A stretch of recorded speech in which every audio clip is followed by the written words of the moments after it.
I have delved into the beginnings of the NODAPL protest that happened just a short time ago, and I am determined to resume that series. But I will be infusing it with even more Native American history and activism, diving into the American Indian Wars and the atrocities that befell the first owners of this land. But today, I think it appropriate to give you the full story leading up to the NODAPL protest, a fight for the land rights of the Sioux Nation that has been going on for the last 150 years. It has been shoved off into the dusty, considered to be useless corners of the continent to die out of sight and out of mind.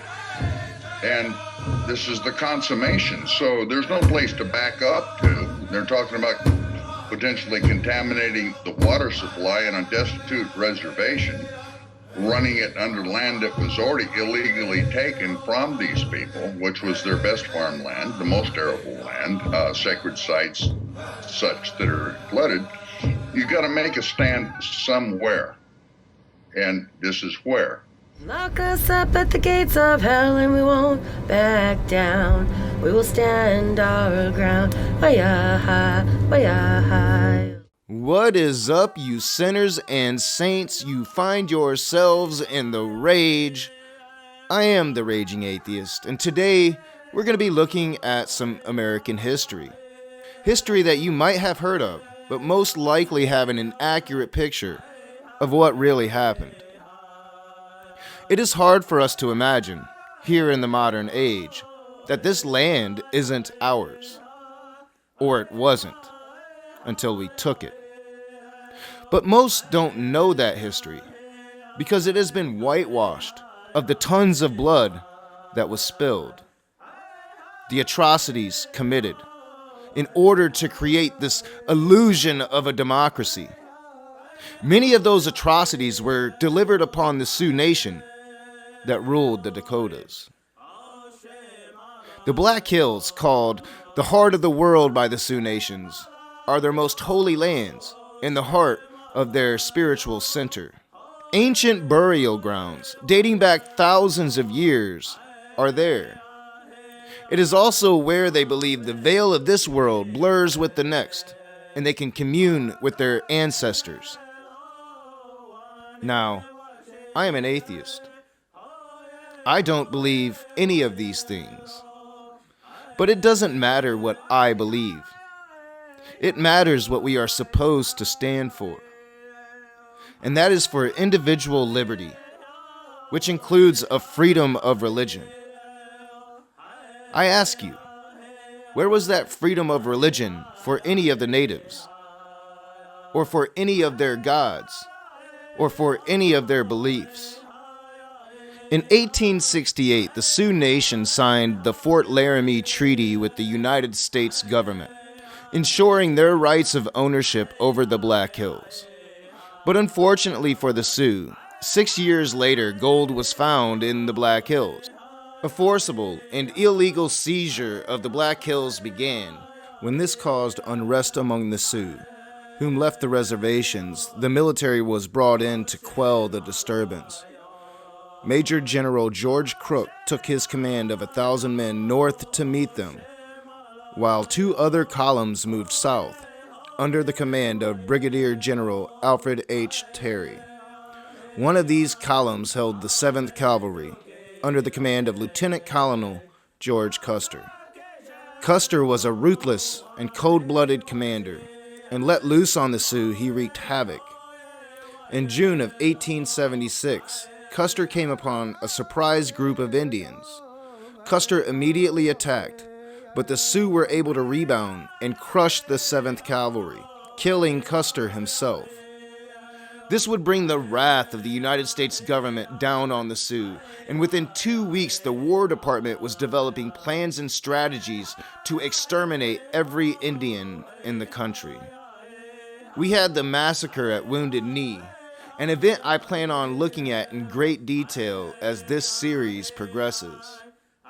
The slaughter of those people, of the innocent as well as those that had killed Custer, should never be forgotten. And yet too many Americans have never even heard of it. The Fort Laramie Treaty was swiftly abrogated and the Black Hills annexed by the American government. The Sioux Nation brought to its knees. Do you even know of these things? But the American Indian would survive the attempts at xenocide by the American government, as did the Sioux Nation. 100 years after Fort Laramie, the American Indian movement would be born in 1968, and a new era of Native struggle was born, a new phase of their resistance. The idea for the movement probably came from 200 different minds and 200 different ideas and 200 years of abuse,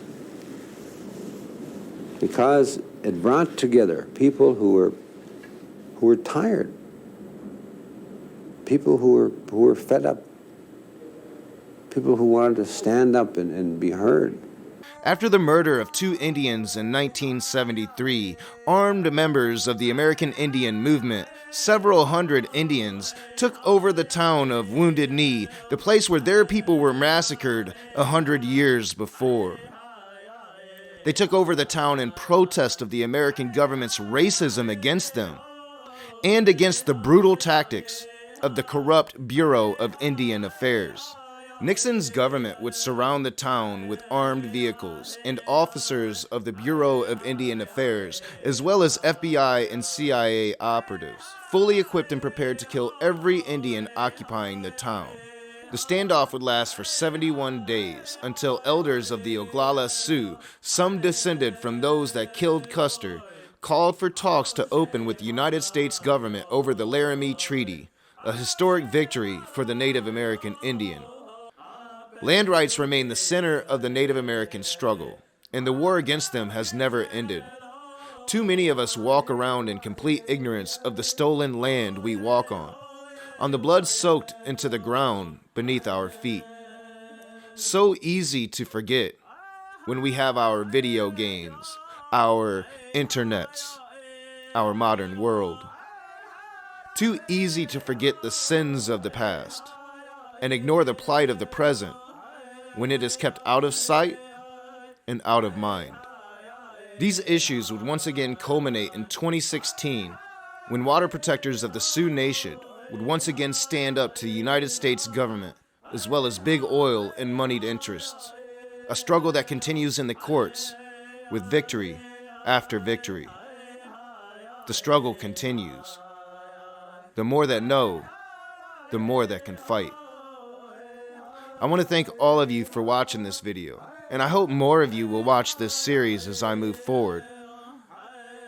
Learn about the NODAPL protest, learn about Native American issues, but learn about the history. Because I think that that's the most important thing. If we don't know our history, we could very well be doomed to repeat it. As always, I'll see you soon.